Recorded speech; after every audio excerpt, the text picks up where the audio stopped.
Another developing story we're following. A 2-year-old boy is recovering this morning after being hit by 2 cars in Strawberry Mansion. In Shayna, police are still searching for both of the drivers.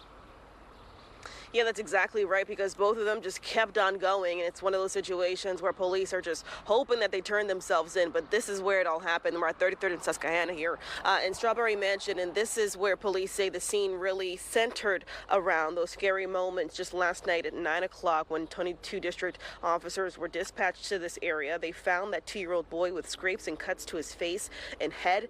The good news, he was conscious, so the police were able to really get him to a hospital quickly. They were able to do CAT scans on him, and at last check, he's listed in stable condition. The family was getting ready to put the child in the car when somehow, some way, the child managed to get out into the street, walked right into the street, and that's where he was struck by not one, but 2 vehicles traveling south on Susquehanna. The child was holding a cell phone, we're told. Witnesses stayed on scene to speak to police, and at this point, surveillance video is going to be super critical in getting those drivers identified, because they simply didn't stop. This is what Chief Inspector Scott Small had to say about those that didn't stop, and kind of what happens next and what it looks like for them.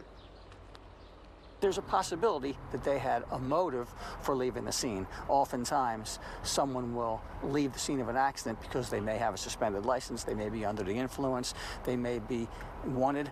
I don't know what happened in these 2 cases, but clearly, according to mom and other witnesses, this child was hit by 2 separate vehicles, and neither of them stayed on the scene. So the best thing for them to do, call 911, turn yourself in, and explain exactly what happened. We know sometimes people panic, but the right thing to do is call 911 or drive to the nearest police station and admit what happened. So there you have it. If those drivers are hearing that, that is the best thing to do, because it simply goes from an accident to elevated charges for those drivers. But the good news, the best news of all, when we hear a child is hit by 2 cars, you usually think the worst, but this was not the case this time. And the police are only calling that child lucky to be alive. Again, stable condition with just some minor scrapes and cuts to his head. Thomas. Oh, great to hear that he's recovering this morning. As far as the drivers, not too late, turn yourself in. Shayna, thank you for the update. Just about 5:40.